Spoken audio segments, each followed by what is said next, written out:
Hey guys, so I finished watching Chilling Adventures of Sabrina for like the 50th time it seems. I mean, it's a really good series.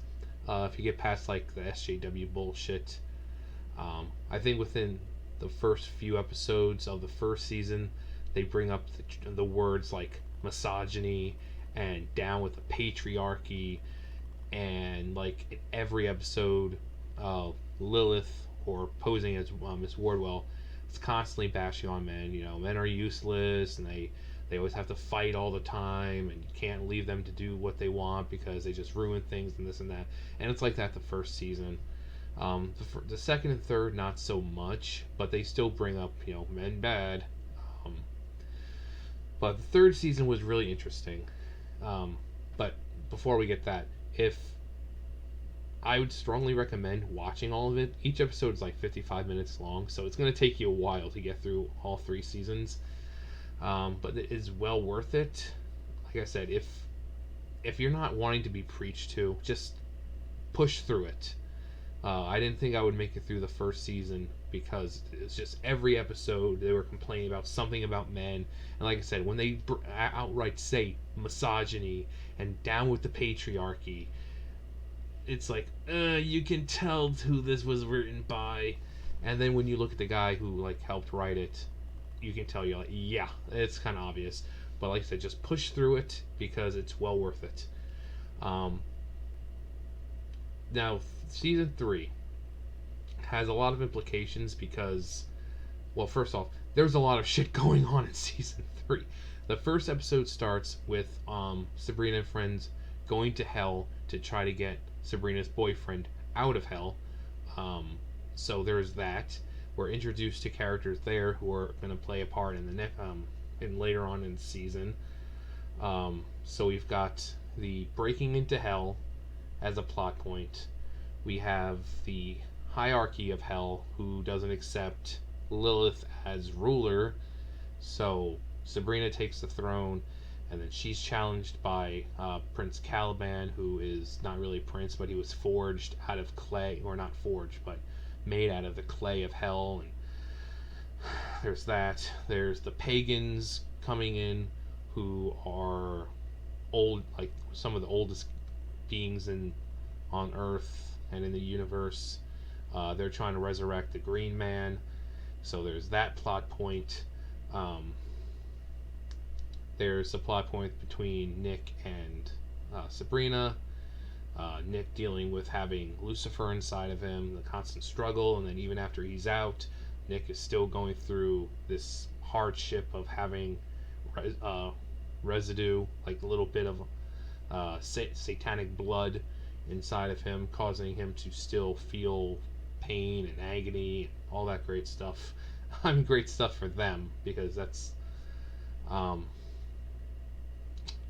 the whole thing with Father Blackwood, with Prudence and Ambrose going to hunt him down because, as you can see here, he's after this.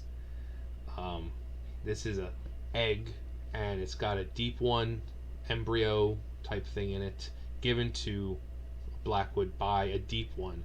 And that's the thing, a deep one. So if people don't know what a deep one is, deep ones are servants of Cthulhu. Yes, that Cthulhu. The big tentacly face, wings, half human, half like octopus looking dragon motherfucker. Yeah, that Cthulhu. So he gets this egg, which is like a temporal egg. It can warp space and time around it. So it's kind of like a hyperbolic time chamber. So like one day on the inside is, or 1 year on the inside is like a day on the outside. It's really crazy stuff. And Sabrina uses this in kind of the later, like the last episode, the finale, to kind of go back in time and fix things because, spoiler alert, like I said, the pagans, they end up winning.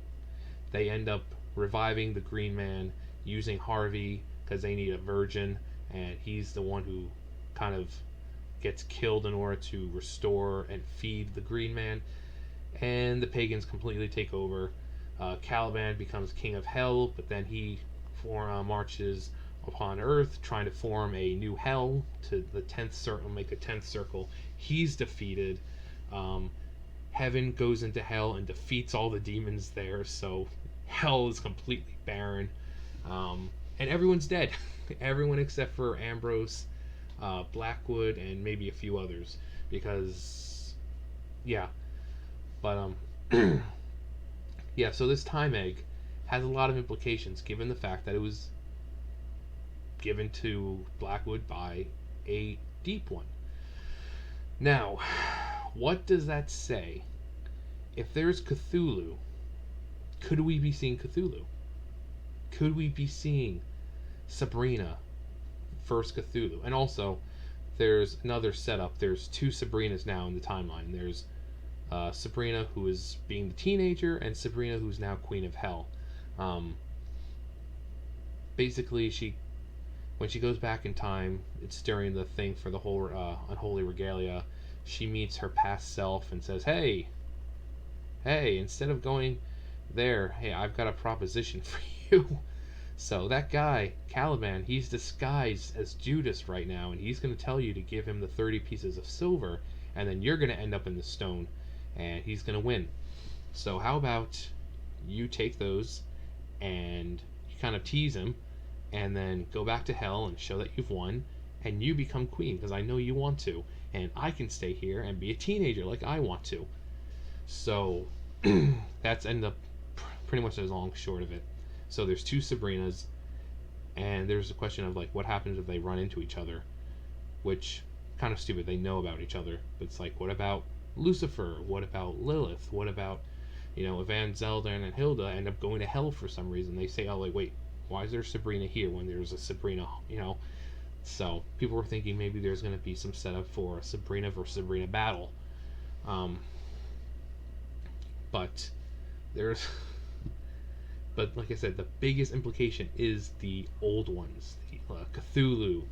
And if there's Cthulhu, that means there's the other elder gods, the outer gods. Some of the bigger ones, there are plenty of these older gods, but the bigger ones, Nyarlathotep, Yog-Sothoth, Azathoth, they essentially exist, and that could be interesting to see, because Nyarlathotep, he delights in causing madness. He will put person against person. Like, he doesn't have to do anything. He has the power and influence to just make people go crazy, and he delights in this. He can enslave entire civilizations. Now, Yog-Sothoth is pretty interesting. He can, if you summon him, you ask him for something, you might find him in a good mood. He might give you exactly what you want, or he'll kill you, or he'll make you go crazy. Either way. Now, Azathoth, I've talked about before. He is, or they are, the blind idiot god, the most powerful god, because everything in existence is created from the dream of this god who is sleeping in its own little parallel, its own little universe. So everything in creation, and that's why he's called the blind idiot god, because he doesn't know that that he's dreaming existence. So if he wakes up, everything ends. If he happens to kind of like in his sleep, he can tear holes in the fabric of reality itself and just completely redefy the laws of physics. Up could become down, left could be right, in could become out. Gravity could change, where if it's heavy on Earth, the gravity could just shift like that, and suddenly we're all fucking floating in the air. That's the power of, Azathoth. And like I said, that's why they call him the blind idiot god, because they don't know that they're creating an entire universe with life. They're just sleeping. So I don't think we'd get to that level. I don't think we would get to Nyarlathotep's level. So Cthulhu would be most likely the one that we go up against, or Sabrina goes up against. Hence the introduction of the Deep One. Because Cthulhu is powerful, but he can be killed. Um, Now, do I think Sabrina alone would be able to kill him? No.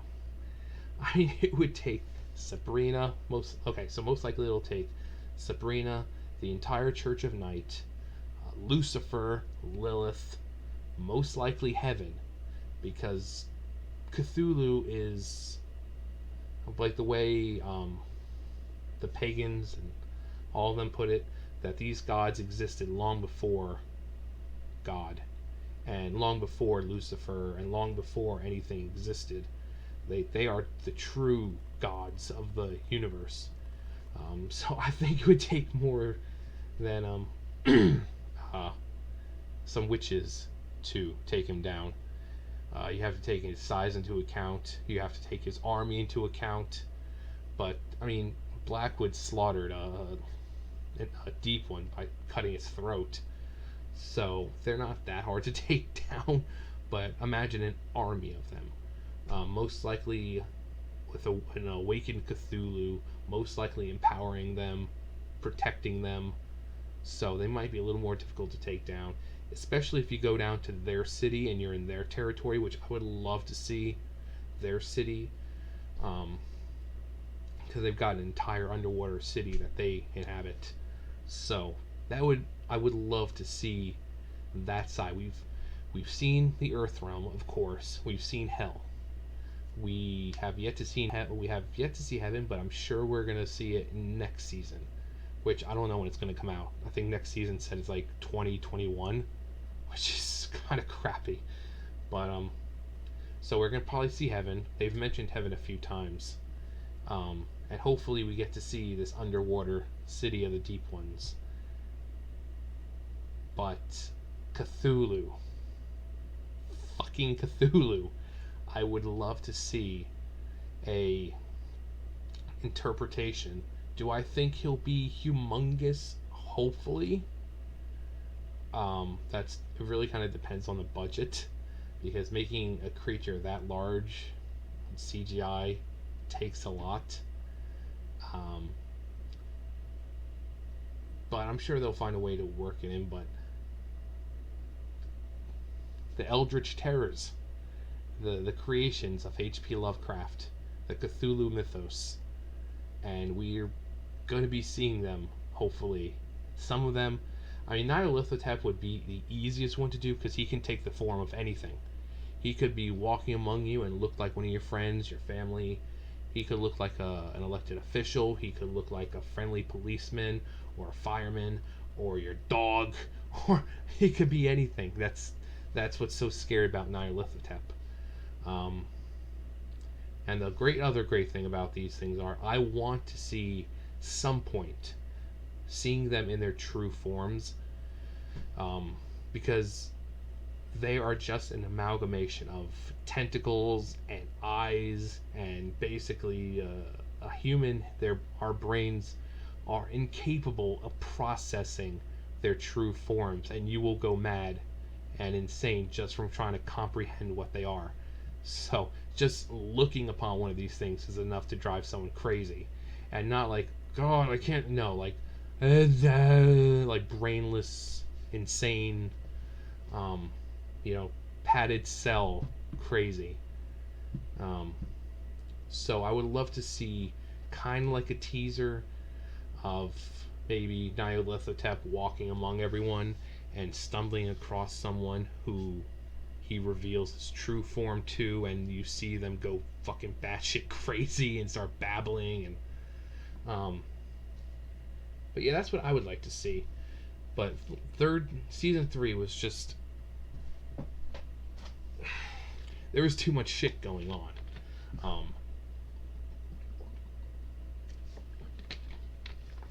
Said, yeah, we had like fucking time travel. You had the unholy regalia thing going on. You had the time egg and Blackwood like going around all sides. You had Lucifer. You had Hell. You had Caliban. It was just one thing after another. And it was. I really hope a lot of the stuff goes somewhere. Like seeing Caliban because now there's two timelines. Well, there was two timelines. The timeline where they died and everyone fell and the pagans won, but then Sabrina goes back in time. So does this create a separate timeline, or is it, and now that there's two Sabrinas, does that affect the timeline somehow? Um, because the first thing that Ambrose does when he finds out that there are two Sabrinas is he flips his shit. He's like, "You have no idea what you're doing right now. Just a matter of the fact that there's two of you could create a time paradox." And like all Sabrina does is say, "Cool." It's like, no, it's not cool. You are threatening the very fabric of reality right now. You cannot keep doing this. Um, so, yeah, so questions for you guys. If they show an old god, an elder god, an outer god, which ones do you want to see? Now, hopefully they can show maybe some of the lower level ones, maybe like the ones who take on the appearances of elementals, who are like, magma, like living magma and stuff like that. Because there's uh, deities, not really deities, but creatures like that who, they're living water or they're living magma and living earth, that you expect and find like regular games, elementals and stuff like that. But then there are the hierarchy of them, Cthulhu, and then like I said, the higher ones like Azathoth, Nyarlathotep, Yog-Sothoth. Which ones would you want to see? Which ones do you think are deadly, but not deadly enough to where they can't, be inserted into this universe where Lucifer is real, God is real, the angels are real, witches are real, where you could have these creatures that might drive normal people insane, but to witches and God and Lucifer, they're able to more withstand it, and like an event, some time they will go crazy or fall to the darkness or the void or whatever, but it takes a while. And if they do fall, who would you want to see fall to the darkness? Maybe for good and they have no choice but to be killed, or go crazy and somehow, because we've had someone go crazy in season 3. Agatha saw the great god Pan, and anyone who looks upon him, he is madness incarnate, and just looking upon him is enough to drive someone crazy. And we saw that with Agatha, and then she goes crazy and starts, wanting to kill people, and she ends up killing Dorcas. She kills, I think there's like one other person, but Dorcas is the one that she kills, which was her sister. So we know that there are beings that exist who can drive you insane just from looking at them. The great god Pan and his pan flute are great examples, and he was a pagan god. So if he can do that, and he was a pagan god, imagine what someone like, Yog-Sothoth could do, or Nyarlathotep, who are older and more powerful than pagans. So yeah, questions for below. Which one of H.P. Lovecraft's creations, monsters, creatures, would you want to see in the next season? Do you want it to be just one season, or do you hope they kind of stretch it? Because if they're building these things up, I don't want to see them defeated in one season. How could they? How could they defeat these creatures in one season? So, who would you want to see? If someone is to be driven insane and fall to the void, who do you want to see fall to the void? Do you want them to die? Like have no choice but to kill them, or do you want to see them redeemed and kind of come back for, in the end of the season, to be brought back as an ally for the next season? And I mean, after the Eldritch Terrors, what more exists that they can do? Because these are the creme de la creme of bad guys. These are the most powerful beings in existence, so what more can you do after them? So I'm guessing this might be the final or second to last season, because what do you do after that? When you're fighting literal gods that are older than anything in the universe, where do you go after that? Anything else would be a walk in the park, because If they gain power, if Sabrina gains power and all that, it has to be strong enough to defeat the Eldritch Terrors. And once you're able to do that, what more can stand in your way? There's nothing unless they travel to different universes, um, where there are stronger people. I don't see how the series would go on much longer. That's why I'm thinking, have a fifth or a fourth season to kind of introduce the whole Eldritch Terrors and Cthulhu and stuff like that, and then the fifth season will focus on more of the final battle, gaining the ranks, gaining strength, and an ultimate clash that takes a couple of episodes. Because I don't want them finished off in one episode. That'd be stupid. But yeah, leave your thoughts and comments below. Love to hear what you guys think. Yeah, thumbs up, thumbs down, comment, subscribe, all that great stuff, and I will see you guys next time. Bye, guys.